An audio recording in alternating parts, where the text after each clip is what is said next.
In Seattle, a wealthy businessman is found dead inside his locked office. Police are baffled, but the most shocking part?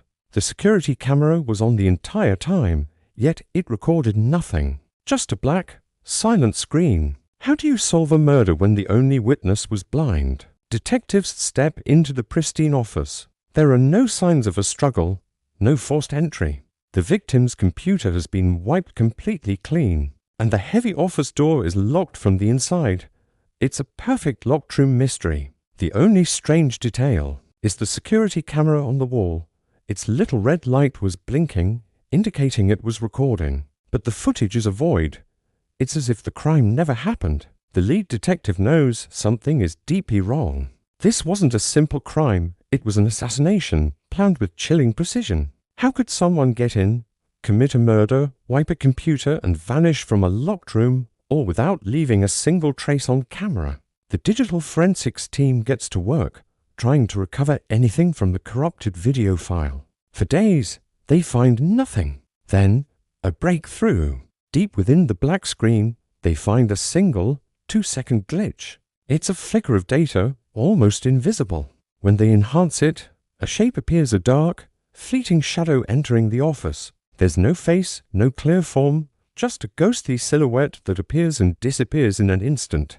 This 2-second glitch becomes the only lead in a case with no witnesses, no weapon, and no motive. The shadow is their ghost, and they have to find a way to unmask it before the trail goes cold.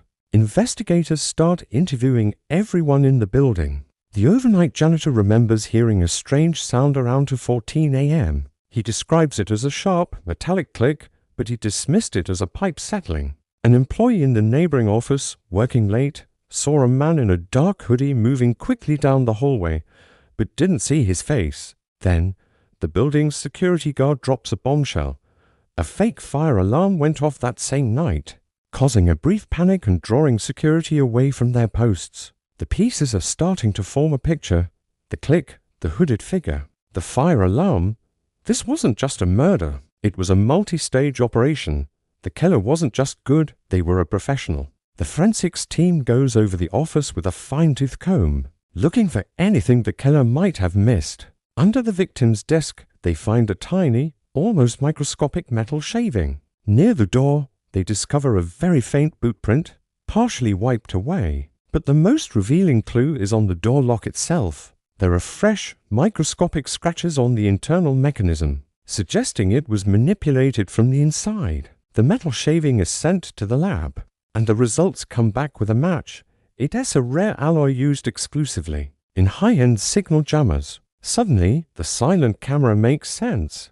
The killer didn't disable the camera, they blocked its signal, creating a digital black hole while they committed the crime. With this new evidence, the investigative team pieces together a timeline. At 12 a.m., the killer uses a special tool to jam the electronic lock from the outside, creating the click the janitor heard. At 13 a.m., they enter and activate the signal jammer, cutting off the camera feed. At 14 a.m., the victim is attacked. 1 minute later, at 15 a.m., an accomplice triggers the fire alarm as a diversion, allowing the killer to slip out undetected during the chaos. Everything fits perfectly.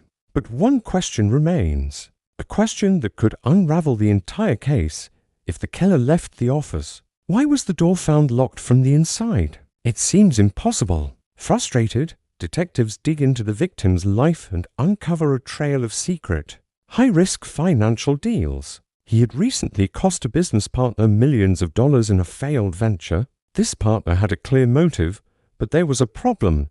He had an airtight alibi. On the night of the murder, he was hundreds of miles away, seen on camera at a public event. It seemed impossible for him to be involved. Was it a perfect alibi, or part of a perfectly executed plan? The detectives suspect the partner wasn't the killer, but the architect. He had the motive, the resources, and the intelligence to hire someone to do his dirty work. The team returns to the only visual evidence they have, the 2-second glitch frame showing the shadow. They decide to push the technology to its absolute limit, enhancing the image pixel by pixel. In the faint reflection of a glass picture frame on the victim's desk, they see it. For a split second, the attacker's wrist is visible, and on it, A watch, the reflection is distorted, but they can make out a unique scratch pattern on the watch's metallic band. Even more incredible, they can just barely read the timestamp on the watch face. It's a digital ghost, a clue from beyond the silenced camera. This tiny, overlooked reflection gives them the one thing they need, a lead on the hitman. Police run the watch's scratch pattern through a database of known criminals and get a hit. The watch belongs to a professional thief and corporate saboteur known for his technical skills. They track him to a nondescript storage unit on the outskirts of the city.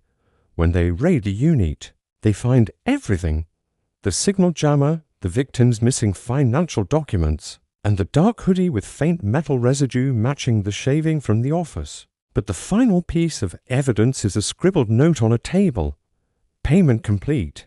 He'll never talk again. It's the smoking gun, directly linking the hired killer to the mastermind. With the evidence stacked against them, both the thief and the business partner are arrested. The thief, facing a lifetime in prison, confesses everything. The business partner, who thought his alibi made him untouchable, admits to planning the entire operation. He hired the thief, provided the tools, and coordinated the timing of the fire alarm remotely. The locked door. The thief used a simple but ingenious device to lock it from the inside as he was leaving, making it look like an impossible crime. The silent camera was supposed to be their guarantee, erasing all evidence of their crime, but they never accounted for a single 2-second reflection. A case that seemed destined to go cold was solved by a clue that was never meant to exist. In the end, it wasn't the high-tech jammer or the perfect alibi that defined this case. It was a tiny reflection in a picture frame, a ghost in the machine that brought two criminals to justice. It just goes to show you, every killer leaves a trail no matter how silent the crime. Thanks for watching, and if you found this case as fascinating as I did, make sure to follow for more true crime stories.